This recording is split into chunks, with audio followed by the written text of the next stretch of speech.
灵山境山教庙举行祝福大人共圣诞庆典，庙宇管理人员及信众共同参加祭祀仪式，通过一系列传统礼仪和祈福活动，表达对神明的崇敬与敬意。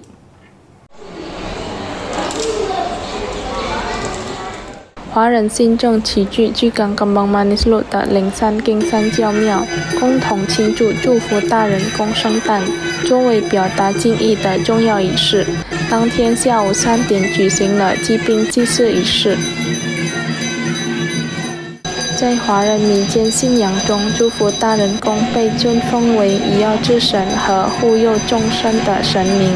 信众每年都会举行圣诞庆典，祈求身体健康、平安顺遂。Ulang tahun Suhu Tualangkong, tanggalnya bulan 6 tanggal 30 hari ini kan, tahun 2026. Nah, jadi kena kelenteng ini umum lah. Marga-marga tidak umum.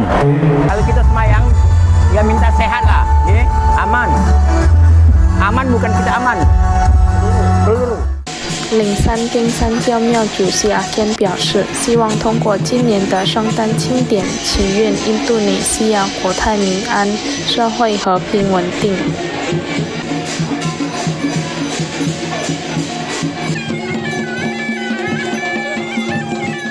Semua Indonesia harus sama-sama supaya tentara gitu sehat semua gitu, supaya ke depan tentang damai, sukses gitu.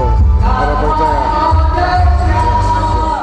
祭宾仪式结束后，信众与庙宇管理人员共同参加文艺表演和聚餐活动，在欢乐的氛围中，进一步增进彼此之间的情谊与团结。Muhammad Aidil Pal TV